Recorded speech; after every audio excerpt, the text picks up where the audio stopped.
ഒരു ജമാഅത്തുകാരനെ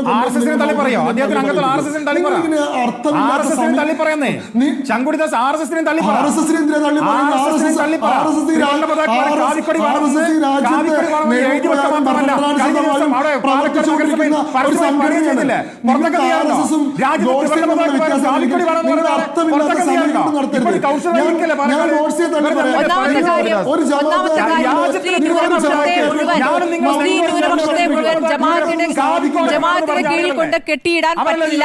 ആ രൂപത്തിൽ അതിനെ അവതരിപ്പിക്കുമ്പോൾ അത് മുസ്ലിം ന്യൂനപക്ഷം അതെങ്ങനെ കാണുന്നു എന്നത് കൂടിയാണ് ഈ തെരഞ്ഞെടുപ്പിൽ പ്രതിഫലിച്ചിരിക്കുന്നത്.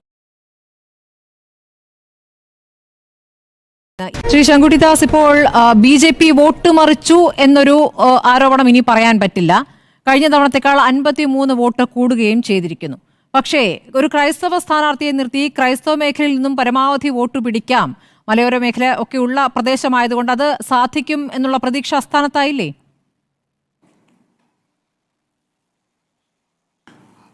കഴിഞ്ഞ തവണത്തേക്കാൾ 53 വോട്ടാണോ കൂടിയത്? ആ കാര്യത്തിൽ എനിക്ക് സംശയമുണ്ട്. ഞാൻ പരിശോധിച്ചപ്പോൾ ഏതാണ്ട് 160 വോട്ടുകളോളം വർദ്ധിച്ചിട്ടുണ്ടായിരുന്നു. 2021 ഞങ്ങൾക്ക് അവിടെ 8500 വോട്ടാണ് കിട്ടിയത്. ഇത്തവണ ഞങ്ങൾക്ക് അവിടെ 8658 വോട്ടുകൾ കിട്ടിയിട്ടുണ്ട്. 158 വോട്ടുകളുടെ വർധനമാണ് അവിടെ ഉണ്ടായിട്ടുള്ളതാണ്. അതിലെ കൗതുകം, ഈ തെരഞ്ഞെടുപ്പിൽ ആകെ വോട്ട് വർദ്ധിച്ചിട്ടുള്ള ഒരേ ഒരു പാർട്ടി BJP ആണ് എന്നുള്ളതാണ്.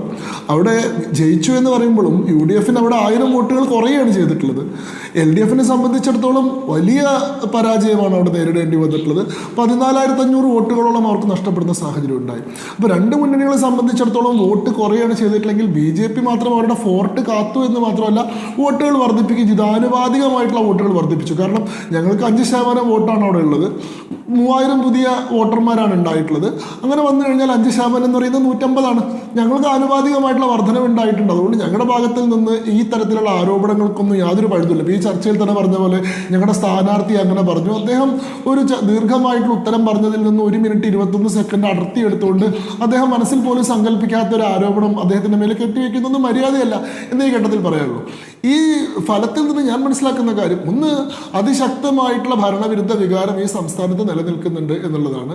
10 വർഷമായിട്ട് LDFന്റെ സിറ്റിംഗ് മണ്ഡലമാണ് നിലമ്പൂര്. ആ മണ്ഡലത്തിൽ വളരെ ദയനീയമായിട്ടുള്ളൊരു പരാജയം അവർക്ക് ഉണ്ടായിട്ടുണ്ട്. 14000 വോട്ടുകൾ കുറഞ്ഞു എന്നുള്ളത് മാത്രമല്ല, 9% വോട്ട് ഇടിവ് ഉണ്ടായിട്ടുണ്ട്. അരുൺകുമാർ ഈ ചർച്ചയിൽ പറയുന്നു 2006 ഞങ്ങൾക്ക് 69,000 വോട്ട് കിട്ടിയിട്ടുണ്ട്. പക്ഷേ ബാക്കിയുള്ള സമയത്തൊക്കെ ഞങ്ങൾക്ക് 60,000 വോട്ടേ ഉള്ളൂ. അതുകൊണ്ട് ഈ വട്ടം കിട്ടിയിട്ടുള്ള 66,000 വലിയ വോട്ടാന്ന് പറഞ്ഞാൽ ഈ സമയത്തുള്ള വോട്ടുകൾ തമ്മിൽ വ്യത്യാസമുണ്ടെന്ന് അദ്ദേഹം ആലോചിക്കണം. 1,60,000 വോട്ടുകൾ മാത്രമാണ് 2006 തെരഞ്ഞെടുപ്പിൽ രജിസ്റ്റേർഡ് പോൾ ചെയ്തിട്ടുള്ള വോട്ടുകൾ ഉണ്ടായിരുന്നത്. അന്നത്തെ 69,000 അല്ല, 1,74,000 ആൾക്കാർ വോട്ട് ചെയ്തിട്ടുള്ള സമയത്തുള്ള 66,000 എന്ന് പറയുന്നത്. അതായത് 2011 മുതൽ കൺസിക്യൂട്ടീവ് ആയിട്ടുള്ള 3 തെരഞ്ഞെടുപ്പുകളിലും LDF 45% താഴെ വോട്ട് മേടിച്ചിട്ടില്ലാത്ത മണ്ഡലമാണ് നിലമ്പൂര്. അത് 2011 45% വോട്ടുണ്ട്, 2016 47% വോട്ടുണ്ട്, കഴിഞ്ഞ തവണ 46% വോട്ടുണ്ട്. അവിടെ നിന്നാണ് സ്വരാജിനെ പോലത്തൊരു സ്ഥാനാർത്ഥി, എന്തെങ്കിലും വ്യക്തിപരമായിട്ടുള്ള മോശമുള്ളൊരു സ്ഥാനാർത്ഥിയാണെന്നോ പോരായ്മയുള്ള സ്ഥാനാർത്ഥിയാണെന്നോ പറയാൻ കഴിയാത്ത ഒരാൾ, അദ്ദേഹം വന്നിട്ട് അദ്ദേഹത്തിന്റെ വോട്ട് 37% പോകണം. 9% ഇടിയാണ്. അദ്ദേഹത്തിന് എല്ലാ പഞ്ചായത്തുകളും, കേരളായി ഒഴിച്ചിട്ടുള്ള എല്ലാ പഞ്ചായത്തുകളും, സ്വന്തം പഞ്ചായത്തിൽ സ്വന്തം ബൂത്തിൽ വരെ വോട്ട് കുറയുന്ന സാഹചര്യത്തിൽ LDFനെതിരായിട്ടുള്ള അതിശക്തമായിട്ടുള്ള ജനവികാരം ഉണ്ടായിരുന്നു എന്നുള്ളത് വളരെ വ്യക്തമായി പറയാവുന്ന കാര്യമാണ്. അത് LDFന് അതിൽ എന്തെങ്കിലും ഒരു ഡിഫൻസ് ക്ലെയിം ചെയ്യാനുണ്ടെന്ന് ഞാൻ വിചാരിക്കുന്നില്ല. എന്നാൽ അതേസമയം ഇത്രയും ശക്തമായിട്ടുള്ള ഒരു ഭരണവിരുദ്ധ വികാരത്തിന്റെ മുഴുവൻ ആനുകൂല്യവും നേടിയെടുക്കാൻ UDFന് സാധിച്ചിട്ടില്ല എന്നുള്ള വസ്തുത അവിടെ നിലനിൽക്കുന്നുണ്ട്. UDF വിജയം നേടിയെന്നുള്ളത് സാങ്കേതികമായി ശരി തന്നെയാണ്. 10,000 ചില്ലുവാനും വോട്ടിന്റെ ഭൂരിപക്ഷം നേടിയിട്ടുണ്ട്. പക്ഷേ സംസ്ഥാനത്ത് നിൽക്കുന്ന ഭരണവിരുദ്ധ വികാരത്തിന്റെ തോത് വെച്ച് നോക്കുമ്പോൾ ഇത്രയും വോട്ടുകളല്ല UDFന് കിട്ടേണ്ടിയിരുന്നത്. മുൻപ് ഉണ്ടായിട്ടുള്ള ഉപതെരഞ്ഞെടുപ്പുകളുമായി താരതമ്യം ചെയ്യുമ്പോൾ പോലും UDFന്റെ മാർജിൻ വളരെ കുറവാണെന്നുള്ളത് കാണാൻ സാധിക്കും. ഇപ്പൊ തൃക്കാക്കരയിലാണെങ്കിൽ 25,000 പരം വോട്ടിന്റെ ഭൂരിപക്ഷത്തിലാണ് ഉമാ തോമസ് ജയിക്കുന്നത്. പുതുപ്പള്ളിയിലേക്ക് നോക്കിക്കഴിഞ്ഞാൽ 37,000 ചില്ലുവാനും വോട്ടിന്റെ ഭൂരിപക്ഷത്തിലാണ് ചാണ്ടിയുമ്മൻ ജയിക്കുന്നത്. ഏറ്റവും അവസാനം നടന്നിട്ടുള്ള പാലക്കാട് ഉപതെരഞ്ഞെടുപ്പിൽ 18,800 വോട്ട്, ഏതാണ്ട് 19,000 വോട്ടിന്റെ ഭൂരിപക്ഷത്തിലാണ് രാഹുൽ മാങ്കൂട്ടത്തിൽ ജയിക്കുന്നത്. എന്നാൽ 15,000 മുകളിലേക്ക് 20,000 അടുത്തേക്കുള്ള ഒരു സംഖ്യയിലേക്ക് എത്താൻ UDFന് സാധിച്ചില്ലെന്ന് മാത്രമല്ല, ഈ ആന്റി ഇൻക്യുമൻസിയുടെ യഥാർത്ഥ ഗുണഭോക്താവായിട്ട് PV അൻവർ മാറുകയും ചെയ്തു. അതായത് പിണറായി വിജയൻ സർക്കാരിനെതിരെ വലിയൊരു ജനവികാരമുണ്ട്. ആ വിരുദ്ധ വികാരം പക്ഷെ കൊടുക്കേണ്ടത് UDF-നാണെന്ന് ജനങ്ങൾ ഇപ്പോഴും ചിന്തിക്കുന്നില്ല. UDF-നോടും ആ തരത്തിലുള്ള ചില വിപരീതമായിട്ടുള്ള കാഴ്ചപ്പാടുകൾ അവർ പുലർത്തുന്നുണ്ട്. അതുകൊണ്ടാണ് മൂന്നാമതൊരു സ്ഥാനാർത്ഥിക്ക് ആന്റി ഇൻക്യുമൻസി വോട്ടുകൾ ഗ്യാദർ ചെയ്യാൻ സാധിച്ചത്. ഇവിടെ നോക്കുമ്പോൾ PV Anwar പ്ലസ് LDF എന്ന് പറയുന്നത് ഇപ്പോഴും UDF-നേക്കാൾ കൂടുതൽ വോട്ടുകളാണ്. അതായത് PV Anwar LDF-ന്റെ ഭാഗമായി തന്നെ തെരഞ്ഞെടുപ്പിൽ മത്സരിച്ചു കഴിഞ്ഞാൽ UDF-ന് ജയിക്കാൻ കഴിയുമെന്ന സാഹചര്യം ഇപ്പോൾ നിലനിൽക്കുന്നില്ല. അതുകൊണ്ടാണ് അങ്ങനെ ഒരു ആത്മവിശ്വാസത്തിന് പഴുതില്ലാത്തത് കൊണ്ടാണ് ഈ തെരഞ്ഞെടുപ്പിന്റെ റിസൾട്ട് വന്നതിന് ശേഷം KPCC പ്രസിഡന്റിന് PV Anwar പോലെ ഇത്രയും വോട്ടുകൾ നേടുന്ന ഒരാളെ മാറ്റി നിർത്താൻ സാധിക്കില്ല, അദ്ദേഹത്തെ UDF-ന്റെ ഭാഗമാക്കുന്ന കാര്യം പരിഗണിക്കേണ്ടി വരും, ആ വാതിൽ ഇപ്പോഴും അടഞ്ഞിട്ടില്ല എന്ന് പറയേണ്ടി വരുന്നത്. നേരെ തിരിച്ച് കണക്കുകൾ അവഗണിക്കാനാവില്ല എന്ന് മാത്രമേ പറഞ്ഞിട്ടുള്ളൂ. പക്ഷേ ശങ്കുട്ടി ദാസ്, അതിലൊരു കാര്യമുണ്ട്. ഇപ്പോൾ UDF-ഉം PV Anwar-ഉം ചേർന്ന് മത്സരിക്കുകയാണെങ്കിൽ ഈ പറയുന്ന 35,000-ന്റെ ഭൂരിപക്ഷമൊക്കെ ലഭിക്കുമായിരുന്നല്ലോ എന്ന വിലയിരുത്തൽ ഒരു വശത്ത് നടക്കുന്നുണ്ട്. അങ്ങനെ സംഭവിച്ചാൽ PV Anwar സഹകരിച്ച് നേടുന്ന വോട്ട്, അപ്പോൾ അത് PV Anwar-ന്റെ ക്രെഡിറ്റിലേക്ക് പോകും. PV Anwar-ന്റെ ഒരു രീതി അനുസരിച്ച് അദ്ദേഹത്തിന്റെ ക്രെഡിറ്റിലേക്ക് പോകും എന്നുള്ള കാര്യം ഉറപ്പല്ലേ? അപ്പോൾ UDF അവിടെ അപ്രസക്തമാവുകയാണ് ചെയ്യുക. അപ്പോൾ UDF-ലെ പ്രധാനപ്പെട്ട നേതാക്കളെ അപ്രസക്തരാക്കിക്കൊണ്ട് അത് ഹൈജാക്ക് ചെയ്യാൻ PV Anwar എന്ന നേതാവിന് സാധിക്കും. അദ്ദേഹത്തിന് അതിനുള്ള കുശാഗ്ര ബുദ്ധിയുമുണ്ട്. ഇപ്പോൾ നോക്കൂ, PV Anwar-ന് PV Anwar-ന്റേതായി തെളിയിക്കാൻ പറ്റി, അപ്പുറത്ത് UDF-ന് UDF-ന്റെ തെളിയിക്കാൻ പറ്റി. ഇനി അങ്ങോട്ടുള്ള സഖ്യത്തെക്കുറിച്ച് ആലോചിക്കേണ്ടി വരും. അത് ആലോചിക്കും എന്നാണ് അദ്ദേഹം പറഞ്ഞ വാക്കിൽ നിന്ന് മനസ്സിലാക്കുന്നത്. ഇപ്പോൾ നിലവിൽ വാതിൽ അടച്ചിട്ടാണ്, അത് തുറക്കണോ എന്നുള്ള കാര്യത്തിൽ UDF കൂട്ടായി ആലോചിക്കുമെന്നാണ് പറഞ്ഞത്. അല്ല, അത് നിങ്ങളുടെ റീഡിംഗ് ആണ്. പലതരത്തിലുള്ള വ്യത്യസ്തമായിട്ടുള്ള വായനകൾക്ക് സാധ്യതയിട്ടില്ല. ഞാൻ ആ കാര്യത്തെ മറ്റൊരു തരത്തിലാണ് കാണുന്നത്. PV Anwar-നെ കൂടെ നിർത്തണം എന്നുള്ളതായിരുന്നു ലീഗിന്റെ അഭിപ്രായമായിട്ടുണ്ടായിരുന്നത്. പാണക്കാട് കുടുംബം ആ അഭിപ്രായമുള്ളവരായിരുന്നു. PK കുഞ്ഞാലിക്കുട്ടി ആ വിഷയത്തിൽ പലതവണ മധ്യസ്ഥതയിൽ പോലും ഏർപ്പെട്ടിട്ടുണ്ട്. PV Anwar പലതവണ UDF-നെ ഈ കാര്യവുമായി ബന്ധപ്പെട്ട് സമീപിച്ചിരുന്നു. എന്നാൽ PV Anwar-െ കൂടെ നിർത്തിയിട്ട് ഈ തെരഞ്ഞെടുപ്പിൽ ജയിച്ചു കഴിഞ്ഞാൽ അതിന്റെ ക്രെഡിറ്റ് PV Anwar-ക്ക് മാത്രമല്ല മുഴുവൻ സംവിധാനത്തിനും പോകുമെന്നും തന്റെ നേതൃത്വത്തിൽ മറ്റാരുടെയും സഹായമില്ലാതെ നടത്തി വിജയിച്ചിട്ടുള്ള ഒരു തെരഞ്ഞെടുപ്പാണ് എന്ന് വരുത്തേണ്ട ആവശ്യം ചിലർക്ക് ഉണ്ടായിരുന്നു. അതിന്റെ ഭാഗമായിട്ടാണ് ഒരു താൻപോരിമയുടെ ഏകാധിപത്യത്തിന്റെ പ്രദർശനമായിട്ടാണ് ഈ ഒരു സംവിധാനങ്ങളൊക്കെ രൂപപ്പെട്ടതെന്നും ആ കാര്യത്തിൽ UDF-നുള്ളിൽ തന്നെ എതിരഭിപ്രായം ഉണ്ടെന്നും വിമർശനങ്ങളുണ്ടെന്നും അത് അവരുടെ വ്യത്യസ്തമായിട്ടുള്ള കാര്യമാണ്. അങ്ങനെയുണ്ടോ നവാസെ? കാരണം അദ്ദേഹം പറഞ്ഞോട്ടെ, അദ്ദേഹത്തിന്റെ ഊഴത്തിൽ പറഞ്ഞു. അല്ല ശങ്കുട്ടി ദാസ്, ഒരു വസ്തുതാവിരുദ്ധമായ ഒരു കാര്യം ഞങ്ങൾ വളരെ കൃത്യമായ വിഷയത്തിലൊക്കെ വളരെ കൃത്യമായി ഇന്നും പ്രിയപ്പെട്ട കുഞ്ഞാലിക്കുട്ടി സാഹിബ് അത് പറഞ്ഞതാണ്. ഞങ്ങളുടെ നേതാക്കന്മാർ അങ്ങനെയായിരുന്നു. അത് ശരിയല്ലല്ലോ. തന്നെ പറഞ്ഞിട്ടുള്ള കാര്യം അൻവറിനെ കൂടെ കൂട്ടിയാൽ നന്ന്, അത്രയും കൂടുന്നെങ്കിൽ നന്ന് എന്ന് പറഞ്ഞിരുന്നു. പക്ഷെ പിന്നീടുള്ള പ്രതികരണങ്ങളും ഇപ്പോഴുണ്ടെന്നേ ഞങ്ങൾ ഇന്നും പറയുന്നതല്ലേ. ഞങ്ങൾ ഇന്നും പറയുന്നത്, ഞങ്ങളിതാ ഇന്ന് തിരഞ്ഞെടുപ്പ് റിസൾട്ട് വന്ന് വിജയാഘോഷിക്കുമ്പോൾ ഞങ്ങൾ പറഞ്ഞ എന്താണ്, ഈ പറയുന്ന PV Anwar-ന് കിട്ടിയ വോട്ട് അത് ഈ സർക്കാർ വിരുദ്ധ വോട്ടുകളാണ്, അതും കൂടി നമ്മുടെ കൂടെ വേണമായിരുന്നു. എവിടെ ഞങ്ങൾ PV Anwar-മായി ചെറിയ അഭിപ്രായ വ്യത്യാസം ഉണ്ടാകുന്നത്? ഞങ്ങളുടെ സ്ഥാനാർത്ഥി അംഗീകരിക്കാൻ PV Anwar തയ്യാറല്ല എന്ന് പറഞ്ഞു. അവിടെ UDF എന്ന് പറയുന്ന ഒരു സംഘടന, കാലങ്ങളായി കേരളത്തിൽ നിൽക്കുന്ന ഒരു സംഘടന എന്ന രീതിയിൽ ഞങ്ങളുടെ സ്ഥാനാർത്ഥി അംഗീകരിക്കാൻ കഴിയില്ല എന്ന് പറഞ്ഞു പോകുമ്പോൾ ഞങ്ങളുടെ പൊളിറ്റിക്കൽ ബേസിൽ നിന്നുകൊണ്ട് ഞങ്ങൾക്ക് ജയിക്കാൻ കഴിയും എന്ന ഞങ്ങളുടെ കോൺഫിഡൻസ് ഒരു പക്ഷേ ശങ്കുട്ടിദാസ് പറഞ്ഞത് ശരിയാണ്. ഞങ്ങൾ അത് കോംപ്രമൈസ് ചെയ്തുകൊണ്ട് അദ്ദേഹത്തിന് കൂടെ ചേർത്തിരുന്നുവെങ്കിൽ ഈ സർക്കാർ വിരുദ്ധ വോട്ടുകൾ ഭിന്നിച്ച് പോവാതെ ഒരുമിച്ച് നിർത്താമായിരുന്നു.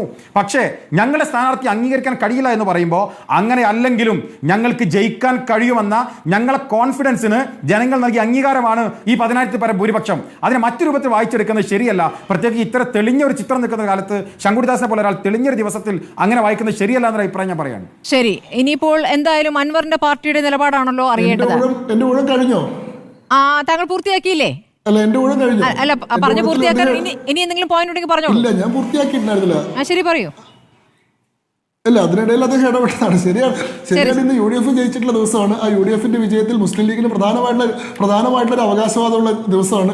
കോൺഗ്രസിനേക്കാൾ കൂടുതൽ അത് ലീഗിന്റെ കൂടി വിജയമാണെന്ന് വിചാരിക്കുന്ന ആളാണ് ഞാൻ. എന്ന് കരുതി ലീഗിന്റെ പ്രതിനിധിക്ക് ഓരോരുത്തർ പറഞ്ഞു കഴിഞ്ഞാൽ അപ്പം ഇടപെടാനുള്ള അവസരം കൊടുക്കേണ്ടത് അർത്ഥമില്ല. ചർച്ചയിൽ എല്ലാവർക്കും തുല്യമായിട്ടുള്ള സമയം തരികയാണ് വേണ്ടത് എന്നുള്ളതാണ് എന്റെ അഭിപ്രായം. ശരി ശരി ശരി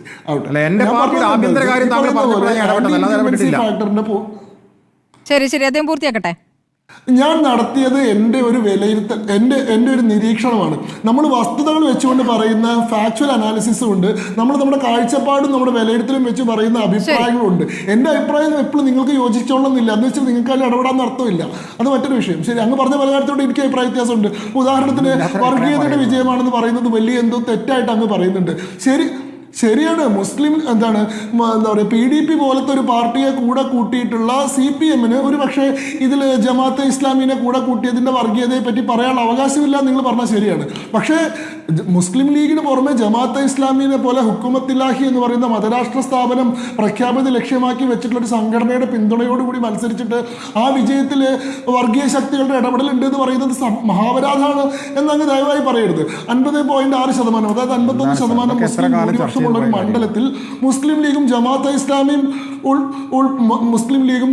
ഇസ്ലാമി അതായത് സമുദായത്തിന്റെ പിന്തുണ മാത്രം പോരാ, മുസ്ലിം ലീഗ് എന്ന് പറയുന്ന സാമുദായിക സംഘടനയുടെ പിന്തുണ മാത്രം പോരാ, പൊളിറ്റിക്കൽ ഇസ്ലാമിന്റെ കൂടി കൃത്യമായിട്ടുള്ള പിന്തുണ വേണമെന്നതിന്റെ അടിസ്ഥാനത്തിൽ ജമാഅത്തെ ഇസ്ലാമിയുടെ കൂടി പിന്തുണ നേടി വളരെ കൃത്യമായിട്ടുള്ള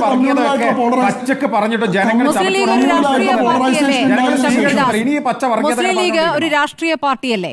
ഇങ്ങനെ പച്ച രാഷ്ട്രീയ പാർട്ടി അതേലും മുസ്ലിം ലീഗ് മുന്നണിയിലെ ഭാഗമാണല്ലോ. മുസ്ലിം ലീഗ് മുന്നണിയിലെ ഒരു പാർട്ടിയാണല്ലോ. ഞാൻ പറഞ്ഞ പോയിന്റ് മനസ്സിലായി. മുസ്ലിം സമുദായത്തിന്റെ പിന്തുണ ഞാൻ പറയുന്നത് കേൾക്കൂ. മുസ്ലിം സമുദായത്തിന്റെ പിന്തുണ മാത്രം പോരാ. മുസ്ലിം ലീഗ് എന്ന് പറയുന്നത് മുസ്ലിം സമുദായത്തെ റെപ്രസെന്റ് ചെയ്യുന്ന ഒരു സാമുദായിക പാർട്ടിയാണ്. എന്നാൽ മുസ്ലിം സമുദായത്തിന്റെ പിന്തുണ മാത്രം പോരാ, പൊളിറ്റിക്കൽ ഇസ്ലാമിന്റെ പിന്തുണ കൂടി വേണം, ഇസ്ലാമിസ്റ്റുകളുടെ പിന്തുണ കൂടി വേണം. എന്നതുകൊണ്ടാണ് ലീഗ് പോരാതെ ജമാഅത്തെ ഇസ്ലാമിനെ കൂടി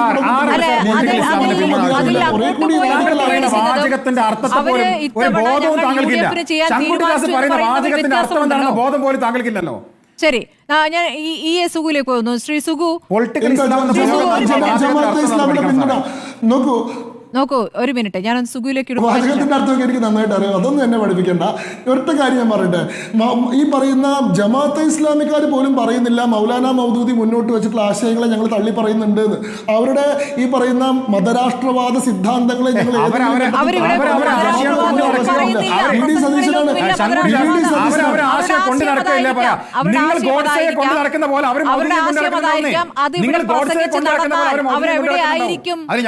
ശങ്കുട്ടിദാസ് ഇവിടെ സ്വന്തമായി നടക്കാൻ പറ്റുമോ? സ്വന്തമായി നടക്കാൻ പറ്റുമോ? നമുക്ക് വിടാതെ എത്ര ദിവസമായി കേവലം 3000-ഓളം വരുന്ന ഒരു സംവിധാനം, 3000-ഓളം വോട്ട് വരുന്ന ഒരു സംവിധാനത്തെ ഇങ്ങനെ വലുതാക്കി സംസാരിക്കാൻ ഇവിടെ BJP-യും CPM-ഉം മത്സരിക്കുകയാണ്. എനിക്കൊരു മിനിറ്റ് തരൂ. ശ്രീ നവാസിന് ഞാൻ ഡയറക്റ്റ്ലി തന്നെ ഉത്തരം പറയാം. ഈ ഗാന്ധി വധത്തിന് ഉത്തരവാദിയായിട്ടുള്ള നാഥുറാം വിനായക ഗോഡ്സെ ഈ ചർച്ചയിൽ ഇരുന്നുകൊണ്ട് തള്ളി പറയാൻ ഞാൻ തയ്യാറാണ്. നാഥുറാം വിനായക ഗോഡ്സെ ചെയ്തത് തെറ്റാണെന്ന് മഴ ഞങ്ങൾ ഒരു നിലയ്ക്കും പിന്തുണയ്ക്കുന്നില്ലെന്ന് മഴ ഞങ്ങൾ തള്ളിക്കളയുന്നു പറയാൻ ഞാൻ തയ്യാറാണ്. ഒരു ജമാഅത്തുകാരനെ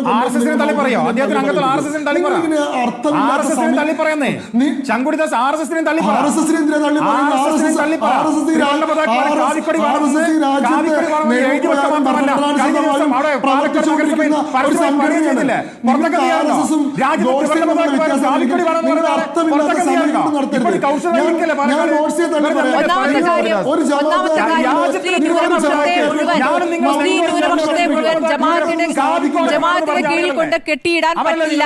ആ രൂപത്തിൽ അതിനെ അവതരിപ്പിക്കുമ്പോൾ അത് മുസ്ലിം ന്യൂനപക്ഷം അതെങ്ങനെ കാണുന്നു എന്നത് കൂടിയാണ് ഈ തെരഞ്ഞെടുപ്പിൽ പ്രതിഫലിച്ചിരിക്കുന്നത്.